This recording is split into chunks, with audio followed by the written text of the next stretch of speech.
Oi, oi, oi, gatas, garotos. Vamos falar aqui um pouquinho sobre parada cardiorrespiratória e trabalhar nossa cadeia de sobrevivência. Vamos falar um pouquinho aqui de suporte básico, ok?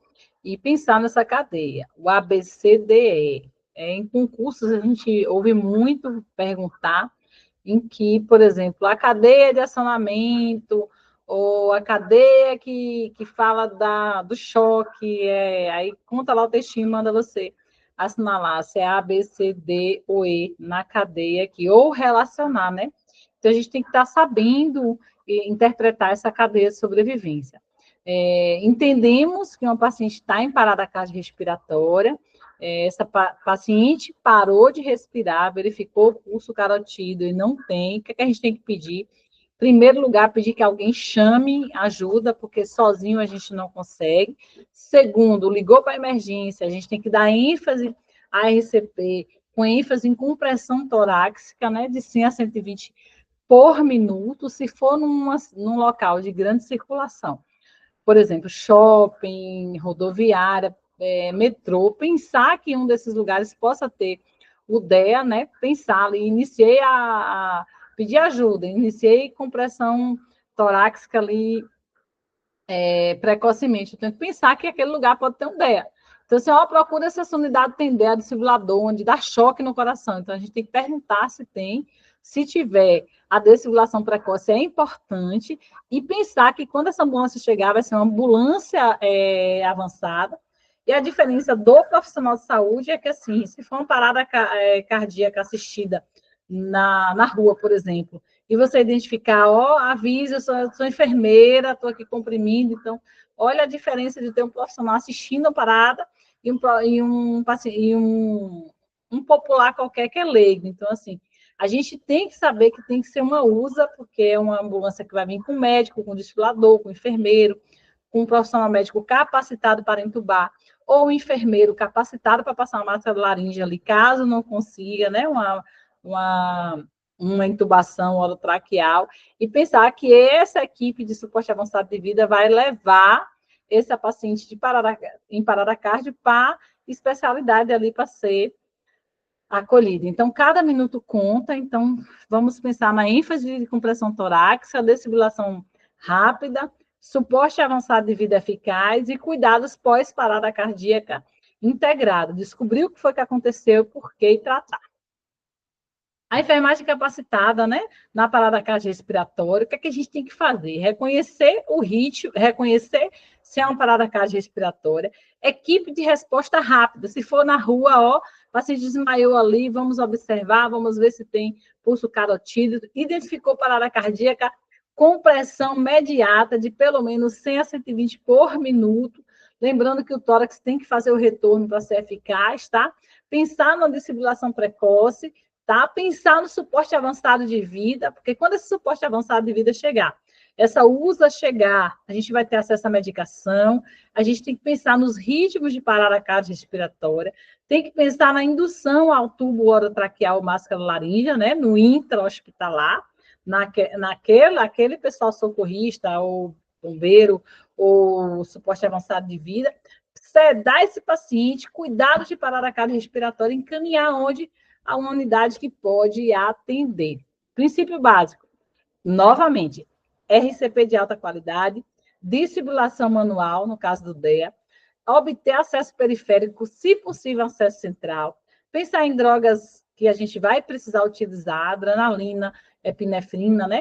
O que é que vai utilizar? Vai utilizar a meldarona? O que é que vai utilizar? Reconhecer, você não tem como dizer para mim que trabalha em uma unidade e não conhece o seu carro de emergência. Você tem que entender, abrir esse carro, entender onde está cada medicação, para na hora que tu tem uma parada, tu parar ali e dizer assim, ó, na gaveta do meu lado esquerdo, primeira fileira é a adrenalina, do lado direito está ali os indutores anestésicos, saber que a BIC está na última gaveta, junto com soros e insumos. É importante reconhecer o carro de emergência, pensar que vai precisar de oxigênio e manutenção de vias aéreas, pensar no TOT, né, que é a intubação orotraqueal, e pensar o que é que a gente vai fazer. Quais são os problemas que podem levar à parada cardíaca? Eu já havia falado sobre isso. placenta prévia, descolamento prematuro de placenta, hemorragia pós-parto, TEP, né? TVP com complicação com TEP, embolia com líquido amniótico, a gente já falou, né? Principalmente causada por trauma, causada por coriomerite, ou causa inexplicável a ela, né? A embolia é raro, mas é uma patologia importante, que é um índice de mortalidade altíssimo. Essa mulher está com choque hipovolêmico por hemorragia pós-parto, que é a causa mais comum na obstetrícia, tá? Ela tem uma hemorragia pós-parto, parar por choque hipovolêmico, tá? E se não for tratada, essa mulher pode ir a óbito. Causas, né, da parada cardiorrespiratória na gestante, hemorragia, doenças cardiovasculares, infarto agudo do miocárdio, né, dissecção de aorta, miocardite, embolia por líquido amniótico, sepse, pneumonia aspirativa, trombolismo pulmonar, né, que é o famoso TEP, e, olha aqui, é importante a gente falar que a eclâmpsia, convulsão, eclâmpsia, pré-eclâmpsia aí, está aí acentuado. O que é que a gente para e pensa aqui? Na parada cardiorrespiratória na gestação, a gente pensa que pode utilizar a cadeia XKBD. Por quê? Agora é XKBD, que recentemente entrou à exposição, tá? Vamos lá, hemorragia. O X a gente tem que pensar de controle de grande hemorragia. Hemorragia pós-parto, a gente viu trauma, a gente viu se é tecido, se é protombina, se tem distúrbio de coagulação. Tentou conter essa hemorragia? Não, beleza. Circulação, conteve a grande hemorragia, vamos pensar em compressão de 100 a 120 compressões por minuto, abertura de vias aéreas, né? E B, boa ventilação, e pensar na desfibrilação precoce, tá? E pensar nessa cadeia aqui que vai nos ajudar. Esse protocolo aqui, a gente tem que pensar no protocolo do trauma também, um acidente automobilístico, por exemplo, pensar no controle de grande hemorragia, circulação, abertura de vias aéreas, boa ventilação, respiração e desfibrilação precoce. Isso tudo no suporte básico de vida. Se tiver grávida, a gente tem que pensar, fazer a pesquisa fetal. A vitalidade fetal variante da idade gestacional. Lembra que a gente falou lá sobre o protocolo de maturação pulmonar, que tem que ser pensado a partir de 24 semanas, de 24 até 32 semanas. Se a gente faz uma pesquisa uterina e esse útero dessa gestante está acima da cicatriz umbilical, a gente suspeita que essa gestante tenha mais de 24 semanas. Se tem uma idade gestacional que possa dar uma qualidade de vida extrauterina, a gente vai pensar se o útero está acima da cicatriz umbilical, pensar que esse bebê tem um peso estimado que pode sobreviver, avaliar o porquê que teve a parada cardiorrespiratória, a apresentação fetal, a atividade uterina, né? A gente tem que ver se essa mulher não está em trabalho de parto, inclusive observar que às vezes o corpo no estresse, ali na descarga de adrenalina, uso de medicação, e esse bebê for a termo ou está em processo de trabalho de parto normal, o corpo pode estar expulsando esse feto ali. Então, o que é que a gente tem que pensar? Avaliar o padrão e ritmo cardíaco fetal, ver se tem vitalidade ou não, presença de sangramento vaginal e se tem dilatação cervical. Então, tudo isso tem que ser avaliado.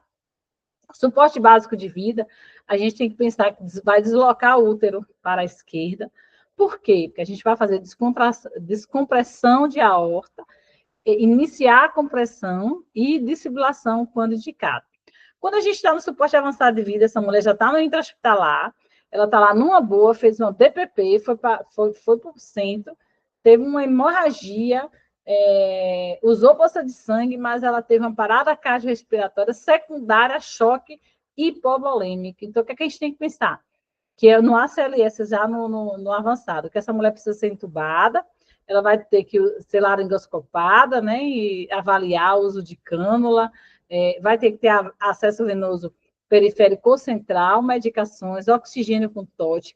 Se ainda não pariu, tem que pensar que o parto cesáreo tem que ser avaliado, tá? Na assistência neonatal, a gente tem até 4 minutos perimorte, ou seja, essa paciente parou o coração, a gente lutou ali. Quando a gente estiver entrando no segundo ciclo de adrenalina, tá? E esse feto for viável, tem que se pensar em uma cesárea aí, perimorte, para tentar salvar a vida deste bebê.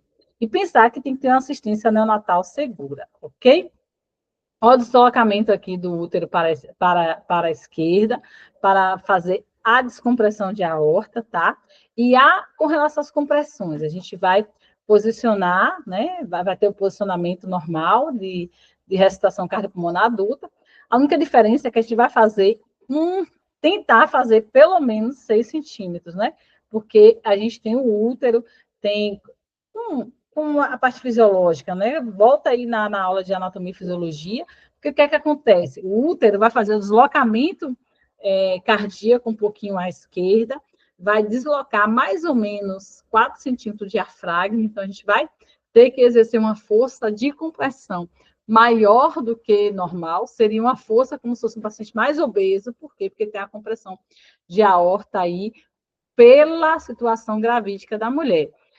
Identificar a parte do externo, a posição correta das mãos, não lavar roupa, mão dominante em cima da mão não dominante, cotovelos para fora, e tentar fazer o seu melhor de 100 a 120 compressões por minuto ali para manter. Aqui, ó, o profissional socorrista aqui, ele está aqui se posicionando, o cotovelo para fora, tá vendo? Braços estendidos para ter uma contração eficaz. Caso seja no hospital, a gente fica buscando a escadinha quando tem, quando não tem. No meu plantão passado mesmo, eu identifiquei uma parada cardíaca, eu procurei a escadinha, não achei, eu pulei em cima do leito, comecei a fazer compressão. E o que foi que eu fiz? Comprimi, falei, cadê fulana? Fulana, Manu, cadê Manu? Cadê Manu? Encosta aqui, parada. E ela deu risada, que ela estava sentada assim, só via meu cabelinho voando em cima do leito, né? Que tem aquelas divisórias por leito. E ela disse que ela estava sem entender quem estava chamando Manuela, Manuela, Manuela, e só via minha cabecinha subir e descer. Então, eu identifiquei a parada cardíaca, eu chamei ajuda e comecei a comprimir. Então, a outra enfermeira veio com carro de emergência, o médico encostou e a gente, né, deu sequência ali no atendimento da parada cardiorrespiratória no intra-hospitalar, ok? As recomendações, o posicionamento correto, vou cansar de falar que isso é questão de concurso, frequência cardíaca de 100 a 120 compressões por minuto, trocar o profissional, né, a cada 2 minutos ou a cada ciclo, porque quando a gente inicia a compressão e a gente tem um desfibrilador ali para observar se é ritmo chocável ou não chocável, a gente vai esperar o desfibrilador chegar, dar um gás ali nas compressões, checa ritmo, porque se for ritmo chocável, vai chocar, se não for ritmo chocável, a gente vai ter conduta apenas medicamentosa. As compressões, como eu já disse, tem que ocasionar uma depressão no tórax de pelo menos entre 5 e 6 centímetros, tá? Na gestante é pelo menos 6, então é uma ressuscitação cardiopulmonar um pouco mais cansativa do que o normal, tá? Apoiar o tórax sobre o paciente, observar que a gente vai ter o retorno, tá? Para não ter problema. E não se esquecer de acoplar a tábua normalmente os carros de emergência vêm com tábuazinhas pequena, que a gente coloca atrás das costas, né, do dorso do paciente, para que a gente faça aquela compressão e seja eficaz. Porque o que é que acontece? Se eu não ponho a maca rígida ali para me ajudar, eu posso estar comprimindo o colchão, por exemplo. Então, as compressões têm que se manter no ritmo regular, bem posicionadas e minimamente interrompidas. Vai interromper somente para checar ritmo, ok? E temos o suporte básico de vidas para leigo no eixo hospitalar, reconhecer a parada cardiorrespiratória, compressões efetivas, né, de 100 a 120, e as compressões versus ventilações, no caso de leigos, no adulto 32, 2 socorristas ou um socorrista, tá? Se estiver sozinho, é muito importante.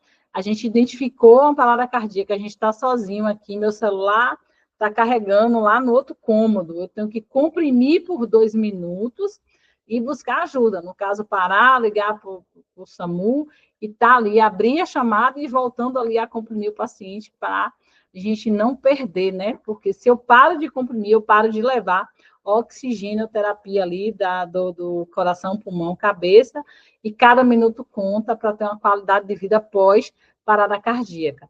Profundidade mínima, 2,5 polegadas, de 5 a 6 centímetros. Lembrando que na gestante é pelo menos 6 centímetros, ok?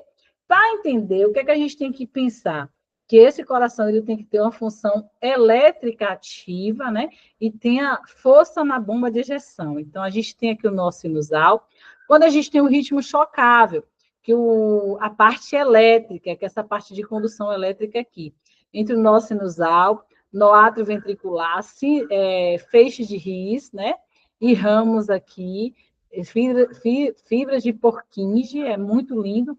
Ele faz o lub-dub, a parte elétrica ali concentrada em fazer não, de uma forma ordenada a contração entre átrio e ventrículos, tá? Então, quando a gente pensa nisso, a gente imagina assim, o nó sinusal dá o comando, tá?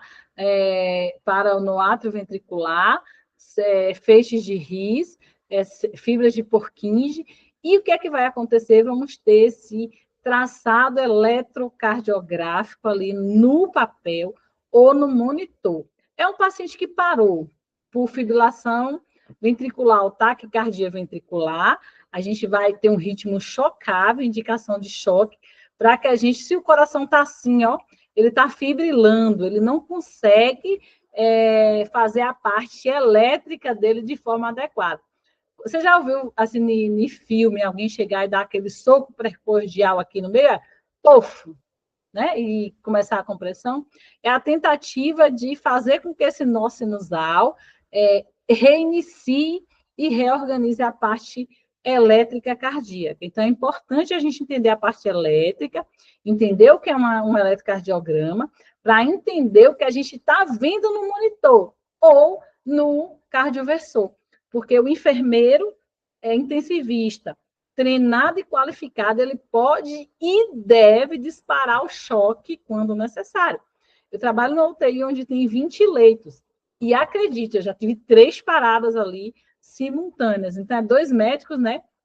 Um para cada 10 leitos. O terceiro paciente, o médico ia deixar de desassistir o outro? Não.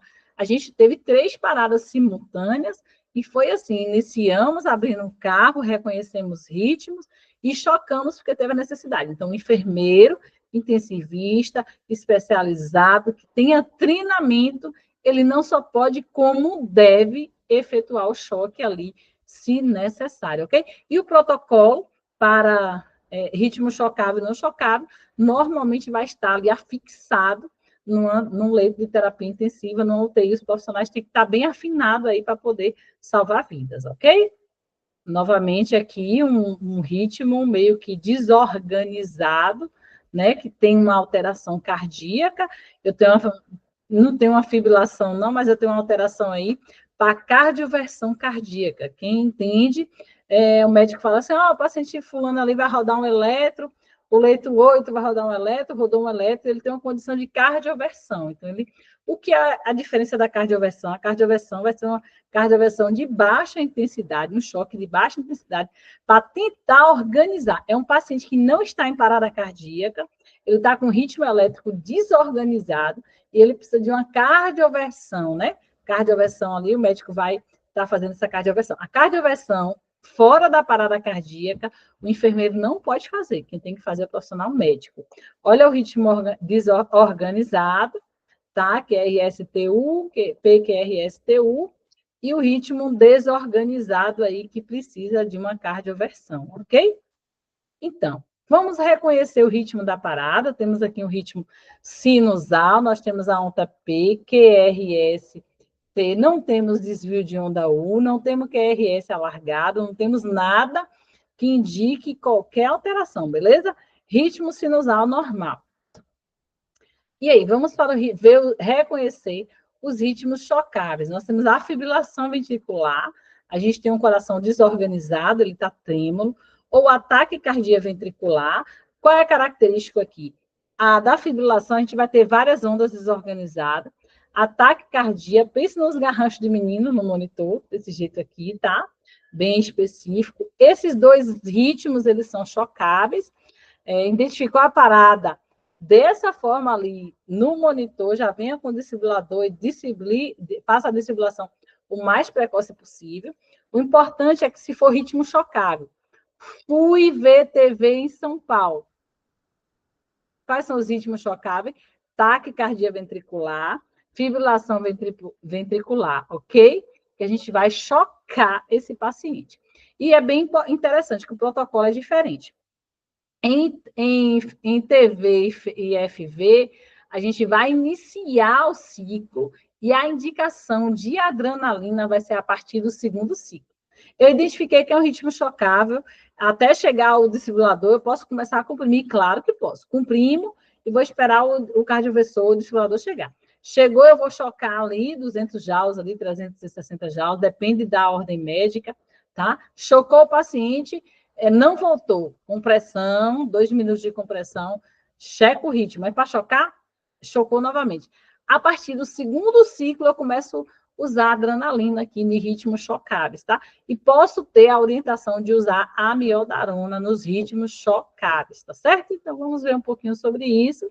Espero que vocês tenham um entendimento, porque reconhecer ritmo chocável e saber o que fazer, se vai chocar, se não vai, se vai usar medicação, se não vai, pode salvar vidas. E os ritmos não chocáveis, a gente vai ter atividade elétrica sem impulso e a sistolia. Aqui, vamos utilizar a adrenalina até o céu. Vamos utilizar a adrenalina de 3 a 5 minutos. Normalmente, na prática que eu trabalho, eu observo utilizar a adrenalina a cada 3 minutos, tá? E verificar o ritmo a cada ciclo, ou seja, a cada 2 minutos, para checar o ritmo. Porque a ideia da gente ter uma atividade elétrica sem impulso ou uma sistolia é iniciar as compressões, usar a adrenalina para a gente obter um ritmo chocável. A partir do momento que a gente obter um ritmo chocável, a gente vai reorganizar esse coração. Mas, se a gente passar, a depender da patologia, de 15 a 20 minutos, ou até 30 minutos, já vi investimento até de 40 minutos, paciente jovem, né, e a equipe fica ali investindo em um ritmo AESP ou a sistolia, na tentativa de ter um ritmo chocável para poder salvar a vida desse paciente. Então, identificar os ritmos é bem importante. Qual é o primeiro elo, Pro? Reconhecimento precoce. A gente tem que pensar na prevenção. Identificar os sinais e sintomas de gravidade, observar o rebaixamento de nível de consciência, uso da musculatura acessória. Isso aqui a gente está falando do paciente assistido por profissional, tá? Pressão arterial sistêmica, frequência respiratória, frequência cardíaca. O paciente está monitorizado? Amém, a gente está olhando para ele. Esse paciente está entubado? Show de bola, ele já tem via aérea preservada. Esse paciente está sedado, tá? Avaliar a tríade clínica. Às vezes é monitorite. A gente dá um banho no paciente, desorganiza o paciente todo ali. Quando a gente olha para o monitor e diz, meu Deus, parou. Quando vai ver lá, é um monitorite. O que é monitorite? Eletrodo fora do lugar, oximetria de pulso fora de lugar. A gente tem que avaliar o ritmo e ver o nível de consciência desse paciente, ok? O que avaliar? Se eu tive uma inesperada e súbita serção, né? O coração parou de bater ali. A minha atividade mecânica cardíaca entrou em colapso cardiovascular. Eu posso ter uma falência cardiopulmonar aguda, né? Se eu tenho o sangue insuficiente chegando no meu cérebro e fazendo a grande ou a pequena circulação de forma inadequada, a gente será confirmada com o quê? A ausência de pulso no carotídeo aqui, ó, a ausência de responsividade, a gente chama essa pessoa não consegue ter responsividade. Senhor, tá tudo bem com você? Seu Carlos, o senhor está aqui, seu Antônio, dona Maria, não está? Checou o pulso, está lá parado, ele está em apneia, ele não respira, ou ele está em gaspe, aquela respiração superficial e fazendo apneia, tá ok? O segundo elo, identifiquei a parada, é acionamento de equipe, puxar o carro de emergência. Reconhecer a parada cardiorrespiratória, imediatamente chame as autoridades aí que podem lhe ajudar, tá? O que é que a gente tem que pensar? O primeiro, a pessoa que vai comprimir, quem vai permeabilizar vias aéreas, tá? Ter pelo menos 2 pessoas para comprimir, para revezar e desfibrilar precocemente. Pensar em uso da medicação precoce, tá? pensar em avaliar aquele paciente através de gasometria, entender se foi uma acidose metabólica, entender os 5Hs, os 5Ts, que levou a essa parada cardiorrespiratória, ter o líder observador, se possível, anotador. É assim, quem é que anota normalmente lá na UTI onde eu trabalho? A equipe não é tão 100% aí para ter o líder observador e anotador. Um dos enfermeiros assume a ajudar a comprimir e ajudar a intubação, e o enfermeiro fica ali no carro, preparando as adrenalinas, as medicações, preparando as sedações ali para estar organizando. Então, a gente tem esse líder observador, normalmente o executor. O que é que eu faço na minha rotina? Eu deixo todas as ampolas utilizadas na parada ali em cima do carro, para quando parar a confusão toda, a gente está observando o que foi utilizado, para fazer nossas anotações ali, tudo certinho. E para médico também fazer a receita para encher o carro lá de emergência, tá bom? Então, tem que observar. Terceiro elo é conhecer o carro de emergência. Primeira gaveta, normalmente, é medicação. Segunda gaveta, insumos. Terceira gaveta, soluções, tá? E a última gaveta, a gente tem lá extra. Soro, tubo orotraqueal, material de acesso, kit central. Às vezes tem gente que já tem no carro, se for o grandinho, kit central, kit sondagem, tudo arrumadinho ali para deixar esse paciente redondinho para conseguir salvar a vida dele, ok? Eu tirei essa foto aqui da unidade onde eu atuo, onde a gente tem um carro de emergência, o laringo aqui testadinho, aqui eu tenho uma lidocaína spray, aqui eu tenho os eletrodos, aqui eu tenho o desfibrilador, tá? Sempre carregado. A gente tem que fazer o teste diário, esse modelo aqui, ele registra que dia foi que foi realizado o último teste, apesar dele não imprimir mais aqui, ó. Aqui tem um papelzinho que a gente registrava e imprimia. Aí acabou o papel, por exemplo, eu não vou lá verificar o DEA, não está tendo papel, mentira. Ele tem um sistema que guarda a última vez que foi testado, então é importante. Então, aqui, esse carrinho aqui, a gente tira o lacre, aqui abre a gaveta, a gente puxa a gaveta e tem as medicações, e aqui, vida que segue com insumo, material de TOT, e aqui a gente tem soros, bic e tal. E aqui do lado eu tenho 2 ambu, porque eu tenho 2 ambu nessa unidade, porque se um não funcionar, tem o outro para funcionar. Eu tenho aqui eletrodos, tá? Material de acesso, aqui tem um respirador, aqui eu já tenho um aspirador portátil, se necessário, e aqui eu tenho um kit de sonda vesical, e eu tenho um kit de cateter central aqui, para facilitar aqui tudo rápido, tá? E essa maletinha aqui é de acesso rápido, a gente tem algumas coisas aí bem práticas para nos ajudar. Então, vou dar uma paradinha por aqui, para a aula não ficar muito longa, espero que você esteja absorvendo, porque falar sobre terapia intensiva, falar sobre o suporte básico de vida, e pensar que temos que estar preparados para fazer um suporte avançado, uma qualidade de compressão, medicação, saber a sequência do carro, saber a sequência do que a gente está fazendo, se vai chocar, se não vai.